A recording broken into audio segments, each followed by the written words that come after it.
नमस्कार साथियों। अंतरिक्ष की रेस अब एक नए मुकाम तक पहुंच रही है। अंतरिक्ष में जहां सैटेलाइट्स को पहुंचाने के लिए अमेरिका अपना फाल्कन 9 यूज कर रहा है, वहीं चीन एक मशीन बना रहा है जिसका नाम इलेक्ट्रॉनिक कैटापुल्ट है। जी हां साथियों, इलेक्ट्रोमैग्नेटिक कैटापुल्ट से अब स्पेस की जो रेस है ना, उसमें चार चांद लगने वाले हैं, या ये कहिए कि चांद पर अब चार चार रॉकेट पहुंचने वाले हैं। असल मायने में चाइना ने दुनिया के सामने एक ऐसा मॉडल प्रस्तुत किया है जिसका पेटेंट 2019 में उसने हासिल कर लिया था, लेकिन चर्चाएं अभी बहुत तेजी से अखबारों में आई हैं, और वो ये कि आपने जब रॉकेट को उड़ता देखा हो, तो रॉकेट के नीचे बहुत सारा धुआं, आग लगती हुई देखी हो। इन्होंने कहा है हम इस सब को गायब ही कर देंगे, और हम ऐसा करेंगे कि आपका रॉकेट उड़ेगा तो सही, लेकिन कोई आग और धुआं नहीं लगेगी। बोले क्या बैटरी से उड़ाओगे क्या? बोले नहीं नहीं नहीं, बिजली तो खपेगी लेकिन बैटरी नहीं खपेगी। क्या है वो तकनीक जिसकी आज चर्चा हो रही है? आज के सेशन में समझने का प्रयास करेंगे। अल्टीमेटली ये स्पेस कैटापुल्ट क्या है, चाइना इसमें कैसे महारत हासिल कर रहा है, और अगर ये कर गया तो स्पेस की रेस इस तरह से बढ़ने लगेगी कि चाइना कैमरे जमीन पर नहीं, आसमान में हर जगह लगा कर रखेगा। हर दिन साइंस बिल्कुल उबर ओला की तरह आपको टैक्सी की तरह सैटेलाइट फेंकता हुआ चाइना दिखाई देगा अंतरिक्ष में। आज अगर हम ये कहते हैं कि स्पेस एक्स ने अपनी तरफ से पूरी तरह स्टारलिंक लगाया हुआ है, चाइना पूरी दुनिया भर के देशों के रॉकेट्स को आसमान में छोड़ छोड़ करके सबकी निगरानी सही कर देगा, और वो मुसीबत दुनिया के लिए बहुत बड़ी होगी। मतलब स्पेस की रेस में चीन का $60 बिलियन के निवेश का ये जो मास्टर प्लान बाहर आया है ना, इस मास्टर प्लान से ना केवल भारत की चिंता, बल्कि दुनिया के हर उस देश की चिंता जिसने स्पेस को लेकर कभी गंभीरता से सोचा ही नहीं। जिसे यह लगता है कि अंतरिक्ष सबका है, लेकिन उसकी पहुंच वहां तक नहीं। अगर उस पहुंच को चाइना ने कब्जा लिया तो उसका संघर्ष एक नेक्स्ट लेवल का होगा। डिटेल में चर्चा करेंगे, बताएंगे कि भारत की भी कोई तैयारी है अथवा नहीं, और असल में ये तकनीक है क्या जिसके बारे में हम चर्चा कर रहे हैं। आपको याद होगा, अमेरिकी कंपनी स्पेसएक्स जो इलॉन मस्क की कंपनी है, उनका एक फाल्कन 9 नाम का रॉकेट बनाया गया। 2017 में जब ये ऑपरेशनल हुआ, तब ये रॉकेट अंतरिक्ष में सैटेलाइट छोड़कर आता और छोड़ करके वापस आकर खड़ा हो जाता। आज भी जैसे हम इसरो की तरफ से जीएसएलवी पीएसएलवी से अपने रॉकेट्स को भेजते हैं, जीएसएलवी पीएसएलवी हमारे सैटेलाइट लॉन्च व्हीकल्स ही तो हैं। उनसे जब हम सैटेलाइट्स को अंतरिक्ष में भेजते हैं, तो सैटेलाइट को छोड़ के वो वापस वहीं गायब हो जाते हैं, डेब्रिस बन जाते हैं, यानी कि धुआं धुआं हो जाता है, आग लग जाती है उनमें। चर्चा ये थी कि कैसे इस लॉन्च को सस्ता बनाया जाए। आपने सैटेलाइट छोड़ दिया, लेकिन रॉकेट भी तो बर्बाद हो गया। सैटेलाइट तो सवारी है, लेकिन जो बस गई है वो बर्बाद क्यों हो रही है? जो लॉन्च व्हीकल है वो क्यों खत्म हो रहा है? दुनिया में अब तक जितने भी लॉन्चिंग होती है, उसमें लॉन्च करने वाला जो रॉकेट है ना, वो भस्म होना होता है। अमेरिका ने इसमें महारत हासिल की इलॉन मस्क की मदद से, जब उन्होंने रीयूजेबल तरीके से फाल्कन 9 बना लिया। अब तक फाल्कन 9 2500 बार अंतरिक्ष में जा चुका है। जाता है, सैटेलाइट छोड़ता है, वापस आके खड़ा हो जाता है।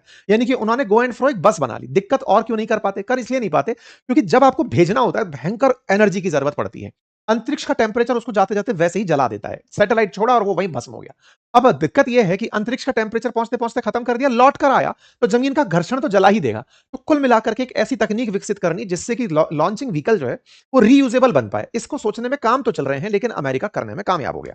दुनिया की असल दिक्कत यही है कि रॉकेट अगर सस्ता हो, मतलब समझिए ना कि आपकी यात्रा में कोई आपसे ये कहे, जितनी बार भी जाओगे गाड़ी खत्म करनी पड़ेगी, तो यात्रा बहुत महंगी हो गई ना। यात्रा में ऑब्जेक्टिव आपका पहुंचना है, उसके बाद कुछ करेंगे तो फिर ऑब्जर्वेशन निकल कर आएगा, लेकिन कह रहे हैं गाड़ी खत्म हो जाएगी जाओगे तो। एग्जैक्टली ऐसे ही इस चिंता को चलते हुए दुनिया के बहुत से देश स्पेस में कदम भी नहीं बढ़ाते। अमेरिका ने इसका तोड़ निकाल लिया, बोले हमारा तो व्हीकल जाएगा और वापस आके खड़ा हो जाएगा। भारत वाले क्या कर रहे हैं बताएंगे, लेकिन अब चाइना वालों ने क्या किया वो सुनो। उन्होंने कहा कि रॉकेट में जाते समय जो खत्म होता है ना, कि रॉकेट जाता है खत्म हो जाता है, उसका कारण क्या है कि आप बहुत ज्यादा फ्यूल उसका जलवाते हो। शुरुआती 1 मिनट में जब रॉकेट लॉन्च हो रहा होता है, तो उसका सबसे ज्यादा फ्यूल कंजप्शन होता है, क्योंकि उससे ग्रेविटी के खिलाफ जाकर काम करना होता है, बहुत सारा वजन उठा के अपलिफ्ट होना होता है, तो प्रपल्शन बहुत तेजी से रखना होता है। मतलब उन तमाम चीजों की वजह से वो बहुत ऊपर लिफ्ट करने में, जितना तेजी से लिफ्ट करेगा हाइट तक जाएगा, तो बहुत सारा ईंधन खर्च होता है। असली खर्चा वही है। मतलब माना जाता है 1 घंटे का पूरा कार्यक्रम मतलब 1-1 किलोमीटर पर 10-10 हजार रुपए खर्च करने पड़ते हैं। इतना महंगा काम पड़ता है वो। चाइना ने कहा कि हम इसका तोड़ निकाल रहे हैं। तोड़ क्या निकाल रहे हैं? बोले रॉकेट को अगर आपको भेजना है ना, तो मैं इसको मैग्लेव ट्रेन की तरह भेजूंगा। बोले मतलब? बोले जैसे मैग्नेटिक लेविटेटिंग सिस्टम से ट्रेन चल रही हैं आजकल चाइना और जापान में। मतलब ऐसी ट्रेन जो मैग्नेटिक फील्ड के कारण ऊपर उठती हैं, बिना पहियों के चलती हैं। शायद आपको जानकारी तो होगी, आप में से बहुत से लोगों ने बहुत दिन पहले ही ये सब खबरें सुन ली होंगी, जिस समय पर ट्रेन को जमीन से अपलिफ्ट करके चलाया जाता है। अपलिफ्ट से मतलब कि आपने ऐसा electric field, magnetic field develop किया, जिस मैग्नेटिक फील्ड के चलते ये थोड़ा सा उठी, और उठ करके इलेक्ट्रोमैग्नेटिक अट्रैक्शन, आसान भाषा में समझो कि जो हमारी चुंबक होती है ना, कई बार आपने बचपन में वो चुंबक का खेल खेला हो कि एक पोल दूसरे पोल को रिपेल कर रहा है, लेकिन एक पोल दूसरे को रिपेल कर रहा है, थोड़ा एक चुंबक आगे रखा है जो उसको अट्रैक्ट कर रहा है, तो इधर रिपल्शन ने उसे लिफ्ट किया, और जो दूसरी चुंबक अट्रैक्ट कर रही है वो उसको आगे की तरफ लेविटेट करते हुए आगे बढ़ा रही है। तो यानी कि ये इलेक्ट्रोमैग्नेटिक तरीके से जो लेविटेटिंग प्रोसेस है, ये ट्रेन्स में तो काम में आ गया। इनका कहना है हम रॉकेट में भी इसका ही इस्तेमाल करेंगे। तो क्या अंतरिक्ष तक सीढ़ियां लगा दोगे क्या? मतलब कि क्या पूरी तरह से इलेक्ट्रोमैग्नेटिक लेविटेटिंग तरीके से रॉकेट अंतरिक्ष में जाने लगेंगे, इतनी बड़ी सीढ़ी बन जाएगी? बोले देखेंगे जी कितनी बड़ी लगानी है। हम तो तैयारी ये कर रहे हैं कि एकदम इलेक्ट्रोमैग्नेटिज्म से मैग्नेटिक फील्ड पैदा हो और उससे हम उसको लेविटेट करते हुए ले जाएं। शुरुआत में जो फ्यूल कंज्यूम हो रहा है वो ना होने दें, फिर एक हाइट तक जब वो पहुंच जाए तब उसका इंजन ऑन हो। मतलब आसान भाषा में ऐसे समझो, अपन जब रॉकेट चलाते हैं दिवाली पे, अभी आप रॉकेट जब चलाते हैं तो किसी बोतल में मिट्टी में फंसा के जब रॉकेट चलाते हैं तो वो एकदम बहुत तेजी से अपना बारूद जलता हुआ बाहर छोड़ता है और फिर वो ऊपर उठता है। लेकिन ये प्रक्रिया अगर आपने अपने हाथ से रॉकेट को फेंका और रास्ते में उसके अंदर अगर आग लगी तो वह एक तो डिस्टेंस पहले ट्रेवल कर चुका है और अब उसके अंदर लगी हुई आग उसे और तेजी से सेम दिशा में जाने के कारण दूर तक ले जाएगी। चाइना वाले इसी चीज पर काम कर रहे हैं कि शुरुआत का जो स्टार्टिंग है ना, ग्रेविटेशनल फोर्स से जो लड़ाई है वो हम लोग अपने लेवल पर लड़ लेंगे, फिर जाकर आगे बढ़ेंगे। ठीक है साहब, तो ये तैयारी इस समय चाइना वाले। तो साथियों, अब मैगलेव ट्रेन की तरह जिसे बनाने का प्रयास है वो असल में मैगलेव काम कैसे करती है? तो साहब, मैगलेव के अंदर घर्षण खत्म कर दिया गया, फ्रिक्शन खत्म कर दिया गया, फ्रिक्शन खत्म कर दिया गया। क्यों? क्योंकि असल में है क्या ना कि पहिया चलेगा सरफेस से अड़ करके तो उसे फ्रिक्शन यानी घर्षण का सामना करना पड़ेगा। पहिया जब है ही नहीं, केवल अट्रैक्शन रिपल्शन से चल रहा है, तो ये अत्यधिक गति पकड़ने में कामयाब होता है। बिल्कुल इस सिद्धांत पर ही ये लोग अब अपना सिस्टम तैयार करने जा रहे हैं। बिल्कुल यही तरीका चाइना की कंपनी अपनाने जा रही है जिसका नाम है गैलेक्टिक एनर्जी। इसने इस काम को करने के लिए अपनी तरफ से पहला सफल ऑर्बिटल परीक्षण सेरेस 1 नाम से 2020 में करके दिखा भी दिया और इन्होंने प्रॉपर तरीके से अपने पेटेंट वेटेंट ले रखे हैं और कहा है कि 2028 में हम अपना पहला रॉकेट इस तरीके पे छोड़ भी देंगे। मतलब स्पेस एक्स की तरह से अब ये लोग भी मैगलेव रॉकेट लॉन्च करेंगे 2028 तक। आपके दिमाग में फिर सवाल आएगा, यदि ये लोग ऐसा कर सकते हैं तो कोई और क्यों नहीं कर सकता? क्या किसी ने और अभी तक दिमाग नहीं लगाया? क्या लगाया? पहले जिस समय मैगलेव ट्रेन आई थी ना, उस समय ये सोचा भी गया था। इसमें इनिशियल कॉस्ट बहुत ज्यादा है। इनिशियल कॉस्ट किस बात की? इतना भारी रॉकेट, टन्स में वजन होता है रॉकेट का। अगर आपको उसे छोड़ना है तो उसके लिए आपको जो सेटअप तैयार करना है ना, उसमें खर्चा बहुत है। अनुमानित है $60 बिलियन तक का खर्चा। इतना खर्च करने के लिए दुनिया के बहुत से देश तैयार नहीं थे। अमेरिका ने इसका सस्ता विकल्प रीयूजेबल तरीके से अपनाया कि बोले ठीक है, फ्यूल जले तो जले, हम रीयूजेबल बना रहे हैं, वो ज्यादा कारगर हो जाएगा। चाइना कह रहा है कि फ्यूल जले ही क्यों, हम उसका सॉल्यूशन ढूंढ रहे हैं। तो दोनों अपनी अपनी दिशा पकड़कर चल रहे हैं। Number one. अब सवाल यह बनता है कि इसके लिए और क्या सोचा जा रहा है? बोले एक बात बताओ कि जमीन से ऊपर जब रॉकेट जाता है तो हर किलोमीटर के हिसाब से फ्यूल खर्च हो रहा है। बोले क्यों ना हम तिब्बत के पठार पर चल के रॉकेट लॉन्च करें। मतलब आपको याद हो तो हिमालय के उत्तर में तिब्बत का पठार है, समुद्र तल से औसत ऊंचाई उसकी पहले 4000 मीटर ऊपर है। वहां हवा पहले ही मतलब विरल हो चुकी है। अब ऐसी स्थिति में जब हवा बिल्कुल कमजोर हो चुकी है, दबाव कम कर चुकी है, अगर वहां से लिफ्ट करवाएंगे तो और आसान रहेगा। तो ये लोग तिब्बत के पठार के आसपास इस तरह की प्लानिंग करके चल रहे हैं कि हम वहां से चीजों को छोड़ेंगे तो और आसान रहेगी। अब देखना होगा कि ये लोग इस तरह का काम कितना आसानी से कर पाते हैं और तिब्बत के पठार पर जाकर के अगर ये कर गए तो ये भारत के लिए कि भैया हम तो अब हिमालय से लॉन्च करेंगे, जाकर के 8000 मीटर 8 किलोमीटर के ऊपर से, ये अपने आप में पॉइंट निकल कर आता है। अब सवाल ये कि दिक्कत क्या है? सबसे बड़ी दिक्कत ही ये है कि इस काम को करने में बहुत ज्यादा बिजली चाहिए, क्योंकि मैग्नेटिज्म के लिए इलेक्ट्रिसिटी की जरूरत है। इतना भारी आपको रॉकेट भेजना है तो इतना वजन कैसे हैंडल करोगे, उस ट्रैक की मजबूती, और सबसे अल्टीमेट बात, खर्चा कैसे हैंडल करोगे। सवाल फिर निकल कर आता है कि क्या यह केवल अभी प्रायोगिक रूप से सोचा ही जा रहा है क्या? नहीं। चाइना वालों ने ट्रेन चला रखी है, जापान वालों ने ट्रेन चला रखी है और अब तो चाइना वाले ड्रोन भी चला दे रहे हैं। बाकायदा इस तरीके के प्रयोग 1970 के दशक में अमेरिका में भी हुए थे, लेकिन अमेरिका ने तब इस स्केल पर सोचने का काम नहीं किया था, तो नासा ने शुरू किया, इस काम को छोड़ दिया था। वो एक और मॉडल में घुस गए, स्पिन लॉन्च के अंदर। बोले यूं गोल घुमाकर, जैसे अपन नहीं कहते कोई पत्थर को घुमाकर फेंकना हो, तो ऐसे बोले रॉकेट को घुमाकर फेंको तो भी तेजी से ऊपर जाएगा। ये तमाम मॉडल 2022 के अंदर सुर्खियों में भी आए थे कि इस नासा कुछ ऐसे प्रयोग करने में लगा हुआ है।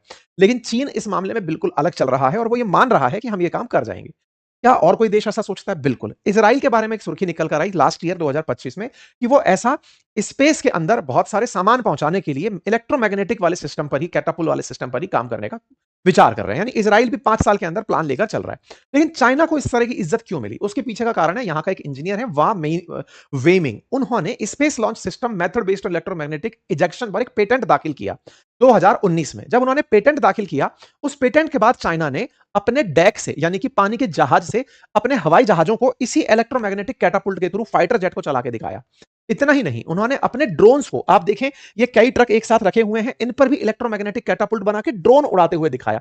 आप इस वीडियो को देख करके अंदाजा लगा सकते हैं, अगर ये वीडियो चल जाए, मतलब ये समझिए कि यूं निकल कर गया और यहां से ये इलेक्ट्रोमैग्नेटिकली अपलिफ्ट हुआ और ऊपर तेजी से निकल कर चला गया। ये खबर 1 जुलाई 2026 की है, जब इन्होंने ये काम करके दिखा दिया कि ड्रोन निकल गया। और बाकायदा इन्होंने अपना जो रनवे है ना ड्रोन का, वो भी इस प्रकार से पहियों से जोड़कर ड्रोन को उड़ाया। इससे क्या फायदा होगा जी? कहीं से चला दो ड्रोन तो। अरे आपका लॉन्च पैड अगर किसी को पता चल गया तो वो निशाना बना सकता है, लेकिन अगर ट्रक जुड़ करके हाईवे रनवे बना रहे हैं और उस पर इलेक्ट्रोमैग्नेटिक कैटापुल्ट बन रहा है, तो ड्रोन को हाइट भी मिल गई और काम भी हो गया। ये सब काम यहां पर किए जा रहे हैं। ठीक है साहब, हम कहां खड़े हैं?